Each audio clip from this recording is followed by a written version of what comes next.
तो this is the biggest challenge in front of the visa officer. आपको trust कराना होगा कि वीज़ा ऑफिसर को चाहिए क्या। कि सर वीज़ा ऑफिसर ने एक भी डॉक्यूमेंट नहीं देखा। Normally DS-160 does not contain any document, तो you can have an idea कि आपका वीज़ा रिफ्यूज़ होने वाला है।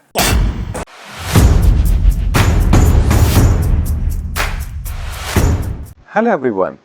In this video, I'm going to discuss that what the visa officer is actually looking at your visa interview. So, what are the main expectations of visa interview when you appear for the interview? I've seen so many students, and after the refusal, they tell that कि sir visa officer ने एक भी document नहीं देखा. So tell you my dear friends, visa officer is not there to look any of your documents. जो भी documents हमने visa officer को सबमिट किए हैं in the terms of DS-160, normally DS-160 does not contain any document.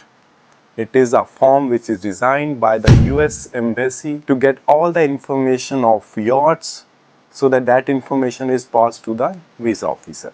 So they have each and every information. Visa officer के पास आपकी profile से related एक इंफॉर्मेशन है.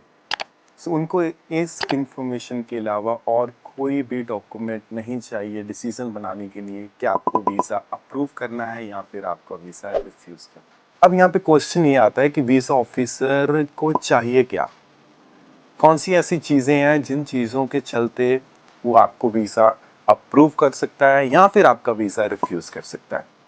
So, इस वीडियो में वो सारे एस्पेक्ट्स को कवर करेंगे एंड लास्ट तक इस वीडियो को ज़रूर देखना. कुछ ऐसी चीज़ें हैं जो मैं वीडियो के लास्ट में आपको क्लियर करूंगा जिसके चलते अगर आप वीज़ा इंटरव्यू देने जा रहे हैं तो आपके चांसेस बहुत ज़्यादा इम्प्रूव हो जाएंगे वीज़ा इंटरव्यू को क्वालिफाई करने के और वीज़ा लेने के. सो स्टार्ट करते हैं वीडियो को. द फर्स्ट थिंग जो वीज़ा ऑफिसर देखता है at the time of interview is only your confidence. So make sure जो आपसे पहले एक या दो सवाल पूछे जाएं, those must be answered in a very confident way. अगर आप वहाँ पे थोड़ा भी लेजी दिख रहे हैं, उन आंसर्स को देते आप थोड़ा कंफ्यूज लग रहे हैं, जब आप थोड़ा भी नर्वस लग रहे हैं, तो you can have an idea कि आपका वीज़ा रिफ्यूज़ होने वाला है. I am not anyone to say कि आपका वीज़ा रिफ्यूज़ होगा, but I am just talking on the basis of my discussion and the opinions I get from the ex-visa officer. IBT is very close to the ex-visa officer. We're having the daily discussions with them and we come to know so many facts which the normal public and the normal consultant is not aware about. So आपका जो preparation है visa interview का, that should be very excellent. Normally what the visa officer can ask you, the normal questions are: which universities are you going to study, why USA, how many acceptance you have, who is sponsoring your studies. अगर आपने कोई पहले job किया, he may ask you some questions related to your job, but जो first 2 या 3 questions हैं, those are the questions जो decide करते हैं कि आपको वीज़ा मिलेगा कि नहीं मिलेगा. So first rule of thumb, normally जितने भी सेट ऑफ क्वेश्चंस हैं इन्हीं में से क्वेश्चन पूछे जाएंगे, इनसे बाहर क्वेश्चन नहीं आएंगे. सो आपको इन सभी क्वेश्चंस को confidently without rectification, don't be like अगर वहाँ पे आप तोते की तरह बोल रहे हैं और आपको वीज़ा अप्रूव हो जाएगा. Not like that. The visa officers are psychologically intellectually train for this thing. They can read that कि आप जो आंसर बता रहे हैं वो एक फ्रेम्ड आंसर है और एक प्रिपेयर्ड आंसर है. So it should be very natural जब भी आप उनके क्वेश्चन का आंसर कर रहे हैं. So first thing, it should be very confident. At least जो आपके फर्स्ट 2 क्वेश्चन है उन क्वेश्चंस का बहुत एक अच्छा इफेक्ट जाना चाहिए वीज़ा ऑफिसर के. जो आपका फर्स्ट इंप्रेशन है उस इंप्रेशन से वीज़ा ऑफिसर को लगना चाहिए कि आप एक जेन्युइन स्टूडेंट हैं, आप यूएसए में स्टडी करने जा रहे हैं, या फिर अगर आप टूरिस्ट वीज़ा के लिए जा रहे हैं तो आप एक टूरिस्ट के ही माइंडसेट वहाँ पे जा रहे हैं, वहाँ पे सेटल होने नहीं जा रहे. अब दूसरा सबसे इम्पोर्टेंट फैक्टर कॉन्फिडेंस के बाद आता है कि आपको उनको ट्रस्ट कराना होगा कि जो चीज़ें आप बोल रहे हैं वो रियलिटी में ऐसी ही हैं. चाहे आपके आंसर्स फ्रेम्ड हो, फिर भी उनको आपके ऊपर ट्रस्ट होना चाहिए. बिकॉज अगर आपको उन्होंने वीज़ा अप्रूव किया, वहाँ पे जाके आपने अगर अपने उस मोटिव के साथ अपना लाइफ टाइम कंटिन्यू नहीं किया, चाहे जो भी आपका टेन्योर है वहाँ पे अगर स्टडी वीज़ा है तो नहीं कंटिन्यू किया, they are getting the reports from their managers.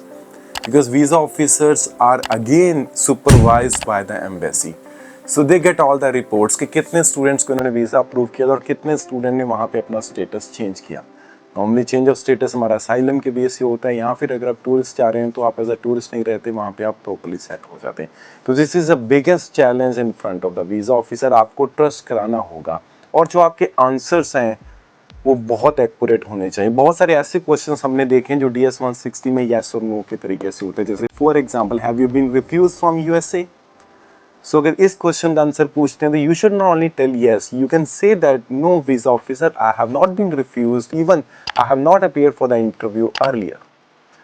सो आपके जो आंसर्स हैं वो येस नो में कभी भी नहीं आने चाहिए। फॉर एग्जाम्पल अगर आपसे वो क्वेश्चन पूछते हैं have you applied for any other university, so the first answer that no officer. Even apart from that, you can say that no officer, I think that the universities I have applied, these are actually matching my profile and these are into my interest.